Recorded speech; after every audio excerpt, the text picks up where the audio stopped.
اللهم صل على محمد وعلى آل محمد وعلى آل محمد كما صليت على إبراهيم وعلى آل إبراهيم وعلى آل إبراهيم إنك حميد مجيد. اللهم بارك على محمد وعلى آل محمد كما باركت على إبراهيم وعلى آل إبراهيم إنك حميد مجيد. ویو میڈیا پروڈکشن، شادی بیاہ اور دیگر تقریبات کی پروفیشنل ریکارڈنگ کے لیے رابطہ کریں۔ Phone number 0346-211-8546۔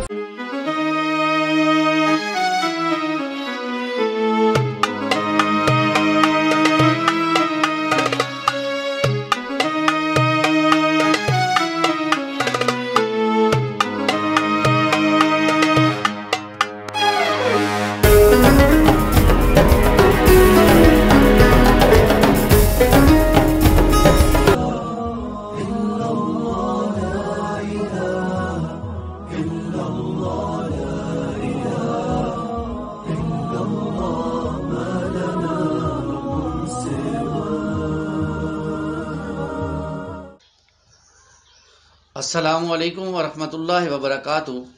آج ہم معاشرے کے اندر چند برائیوں سے جو ہے وہ بچنے کے حوالے سے کچھ آپ صلی اللہ علیہ وسلم کی احادیث کا مطالعہ کریں گے۔ اللہم صلی علی محمد وعلی آل محمد کما صلیت علی ابراہیم وعلی آل ابراہیم انک حمید مجید۔ اللہم بارک علی محمد وعلی آل محمد کما بارکت علی ابراہیم وعلی آل ابراہیم انک حمید مجید۔ وعن ابی ہریرہ رضی اللہ تعالی عنہ عن النبی صلی اللہ علیہ وسلم قال لا تباغضوا ولا تحاسدوا ولا تدابروا ولا تقاطعوا وكونوا عباد الله اخوانا ولا يحل لمسلم ان يهجر اخاه فوق ثلاث متفق علیہ۔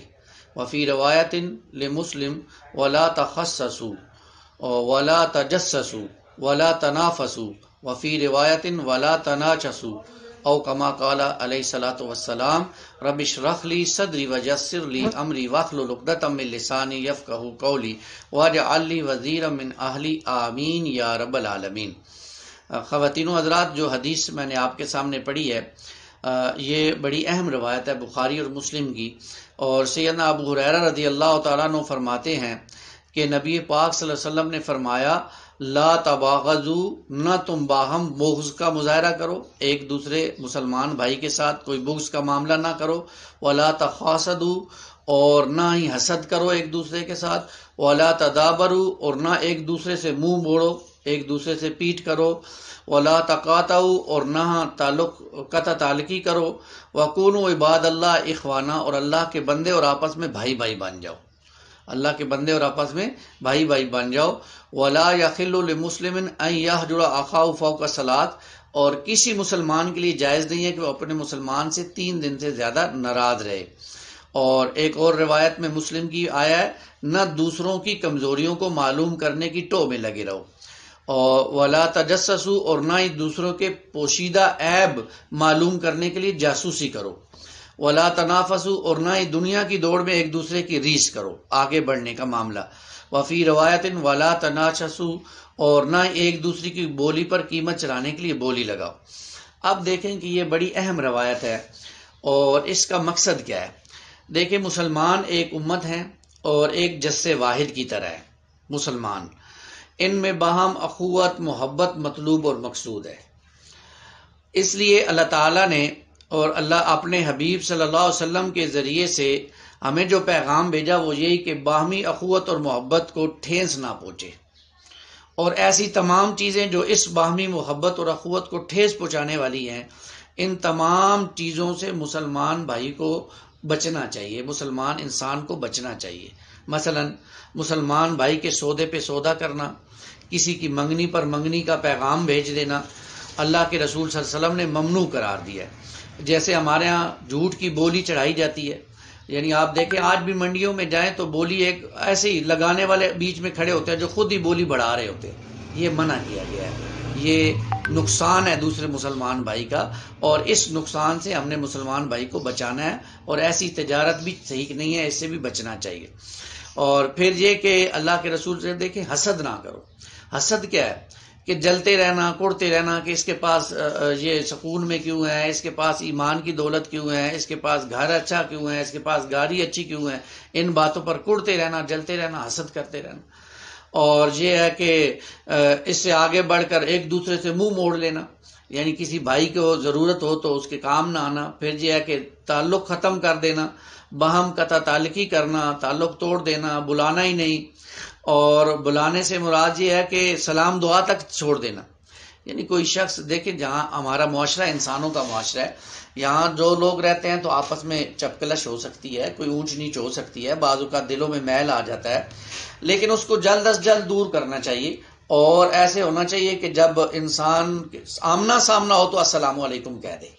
اس سے کیا ہوگا کہ وہ جو دل کے اندر میل آیا وہ آہستہ آہستہ کم ہوگا۔ اس السلام علیکم کہنے کا مقصد بھی یہ ہے کہ آپ نے قطع تعلقی نہیں کی، اور آپ جو ہے وہ قطع تعلقی نہ کرنے کے گناہ سے بچ گئے۔ پھر یہ کہ جو قریبی رشتہ دار ہیں، رحمی رشتہ دار ہیں، ان سے تو قطع تعلقی جائز ہی نہیں ہے۔ اللہ کے رسول فرماتے ہیں صلی اللہ علیہ وسلم کہ وہ شخص جو قطع رحمی کرتا ہے، رحمی رشتوں کو توڑتا ہے، وہ جنت کی خوشبو بھی نہیں پا سکے گا۔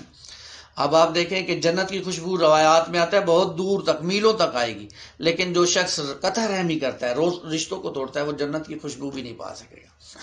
تو اس لیے جو رحمی رشتے ہیں، قریبی رشتے ہیں، بھائی ہے، اور جناب والدہ ہے، والد ہے، اور اسی طرح جناب پھوپھی ہے، چاچی ہے، تایا ہے، یہ قریبی رشتے ہیں، ان سے انسان کو کم از کم سلام تو کرتے رہنا چاہیے۔ اگر زیادہ آنا جانا نہیں بھی ہے تو جب ملاقات ہو تو سلام ضرور کریں تاکہ ناراضگی کا اہتمام نہ ہو۔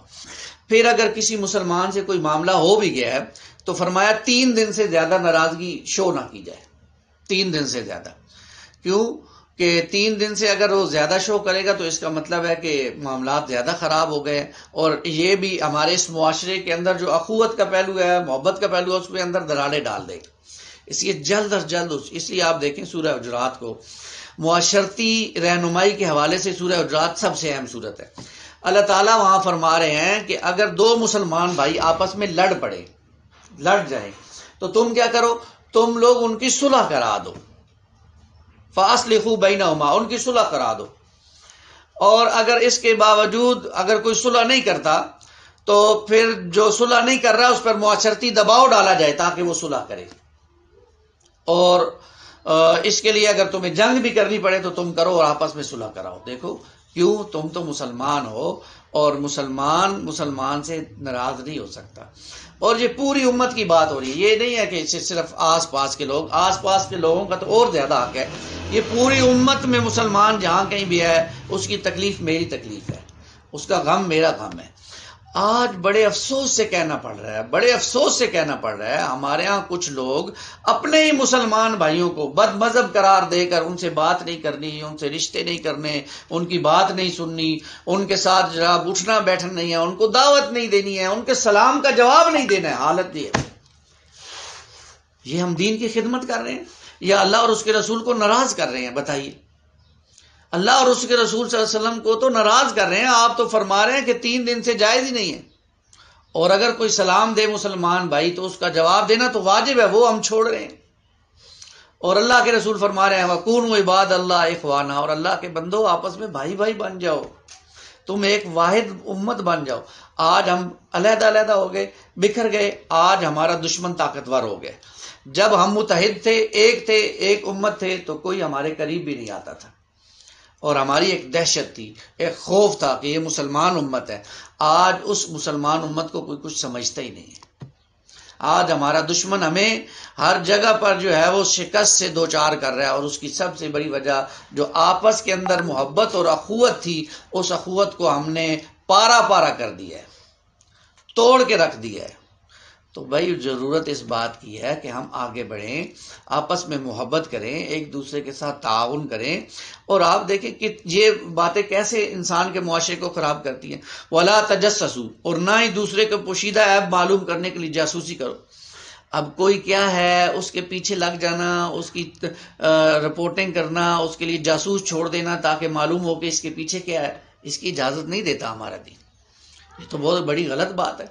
آپ دیکھیں ایک مرتبہ سیدنا عمر رضی اللہ تعالیٰ عنہ رات کو جا رہے تھے، گشت کرتے تھے، آپ گلی میں گشت کر رہے تھے، آپ کو ایک گھر سے ایک لڑکی اور ایک لڑکے کی آوازیں آئیں، تو آپ نے سمجھا شاید بدکاری ہو رہی ہے، تو فوراً آپ دیوار کے اوپر چڑھ گئے اور کہا او اللہ کے بندو تم یہ کیا کر رہے ہو؟ تو وہ جو آگے بندہ تھا اس نے کہا امیر المومنین جلدی نہ کریں، ذرا میری بات بھی سن لیں۔ تو آپ نے کہا کہ کیا بات ہے؟ کہنے لگا امیر المومنین آپ ہمیں سمجھتے ہیں کہ ہم ایک گناہ کرنے لگے تھے، آپ نے تو 3 گناہ کیے ہیں۔ تو سیدنا عمر نے پوچھا اچھا بتاؤ میں نے کون سے 3 گناہ کیے؟ فرمایا آپ نے پہلا گناہ یہ کیا کہ اللہ تعالیٰ نے لوگوں کے گھروں سے دروازوں سے آنے کا حکم دیا، آپ دیوار پھلانگ کر آئے۔ دوسرا اللہ کے رسول نے حکم دیا کہ تجسس نہ کرو، پوشیدہ عیب، آپ نے پوشیدہ عیب تلاش کرنے کی کوشش کی ہے۔ اور تیسرا یہ کہ سلام کرنا چاہیے، سلام نہیں کیا آپ نے اور ایسی بات شروع کر دی۔ تو دیکھیں یہ باتیں ہیں جو ہمیں سمجھنے کی ضرورت ہے۔ ہمیں کسی کی خفیہ عیب معلوم کرنے کی، کوئی معلوم کرنا کہ ہم اسے جتا سکیں کہ تمہارے اندر یہ بھی عیب ہے، یہ بھی عیب ہے، اور اس کو نشر کر سکے، اس کی ہمارا دین اجازت نہیں دیتا۔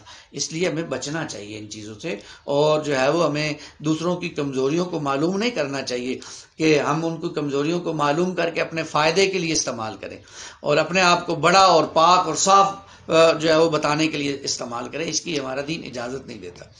پھر یہ دیکھیں کہ اللہ کے رسول فرما رہے ہیں صلی اللہ علیہ وسلم کہ بدگمانی سے بچو۔ بدگمانی کیا ہے جی؟ کسی مسلمان بھائی کے بارے میں کچھ ایسی باتوں کا سوچ لینا جو اس کے اندر نہیں ہے، ان سے بچنے کی صورت، یعنی بغیر کسی دلیل کے، بغیر کسی عین الیقین کے یہ بات سمجھ لینا کہ فلاں انسان ایسا ہے، اس کو کہتے ہیں ظن، اور یہ اس سے بچنا چاہیے۔ برا ظن جو ہے وہ بہت بری چیز ہے، اور اس سے ہم بچیں گے تو ہمارا معاشرہ ایک مسلمان معاشرہ بنے گا، اور جب معاشرہ صالح ہوگا تو پھر سلطنت صالح بنے گی۔ آج ہم کہتے ہیں حکمران ٹھیک نہیں ہے، حکمرانوں میں یہ بیماریاں ہیں، واقعی ہیں، اس میں کوئی شک نہیں ہے، لیکن کیا میں اور آپ ٹھیک ہیں؟ کیا ہمیں حکمرانوں نے کہا ہے کہ ہم اپنے گھروں میں کیبل چلائیں؟ ہم خود لگواتے ہیں۔ پردہ ہم خود نہیں کرتے ہیں، کبھی کسی حکمران نے کہا ہے پردہ نہ کرو، ہم خود نہیں کرتے ہیں۔ ہم خود جھوٹ بولتے ہیں، ہم خود حسد کرتے ہیں، ہم خود دوسرے کے مسلمان بھائی کی ٹوہ میں لگے رہتے ہیں، ہم خود غیبت کرتے ہیں۔ کسی مسلمان حکمران نے تو نہیں کہا۔ تو بھائی جو برائیاں ہمارے اندر ہیں وہ ہم نے درست کرنی ہے، وہ ہم نے اپنے اندر سے ختم کرنی ہے، ان کے لیے ہمیں کوشش کرنی پڑے گی آگے بڑھ کر، اور جو ہے وہ بچنا ہوگا۔ اس لیے اس حدیث میں جو برائیاں بیان ہوئی ہیں ان کو ذرا یاد رکھیں اور ان سے بچنا ہے۔ نمبر 1 بغض سے بچنا ہے، نمبر 2 حسد سے بچنا ہے، نمبر 3 قطع تعلقی سے بچنا ہے، نمبر 4 مسلمان سے 3 دن سے زیادہ ناراض ہونے سے بچنا ہے، نمبر 5 کسی کی کمزوری کی ٹوہ میں لگے رہنے سے بچنا ہے، نمبر 6 کسی کے پوشیدہ عیوب کی جاسوسی سے بچنا ہے، نمبر 7 ایک دوسرے کی قیمت پر بولی چڑھانے سے بچنا ہے، نمبر 8 بدگمانی سے بچنا ہے، نمبر 9 ایک دوسرے کا مذاق اڑانے سے بچنا ہے، نمبر 10 الزام تراشی سے بچنا ہے، نمبر 11 برے ناموں کو پکارنے سے بچنا ہے، اور نمبر 12 غیبت سے بچنا ہے۔ یہ وہ 12 معاشرتی برائیاں ہیں جو سورہ حجرات کی آیت نمبر 11 اور 12 میں اللہ تعالیٰ نے بیان کی ہیں، اور اس حدیث میں بھی ان میں سے کافی آ گئی ہیں۔ یہ ان سے ہم بچیں گے تو ایک صالح معاشرہ وجود میں آئے گا، ایک صالح مومن وجود میں آئے گا، ایک صالح مومن وجود میں آئے گا تو ایک صالح معاشرہ وجود میں آئے گا، ایک صالح معاشرہ ہوگا تو ایک صالح سلطنت بنے گی۔ اس طرف ہمیں آگے بڑھنے کی ضرورت ہے۔ ہم نے اپنے آپ کو اندر سے کھنگالنا ہے، اپنے اندر جو یہ گناہ ہم نے پیدا کر لیے ہیں جائزہ لیں، ہم اپنا ہر رات سوتے وقت اپنا جائزہ لیں کہ کون کون سی بیماری میرے اندر ہے، کہیں میں اپنے آپ کو متقی سمجھ رہا ہوں اور میرے اندر یہ ساری بیماریاں بھی موجود ہوں. اور یہ وہ چیزیں ہیں جو انسان کے ایمان کو خراب کر دیتی ہیں، ایمان اس کا ضائع کر دیتی ہے. اللہ تعالیٰ مجھے اور آپ کو ان برائیوں سے بچنے کی توفیق عطا فرمائے. آمین یا رب العالمین. اقول قولی ھذا استغفر اللہ لی ولکم ولسائر المسلمین والمسلمات.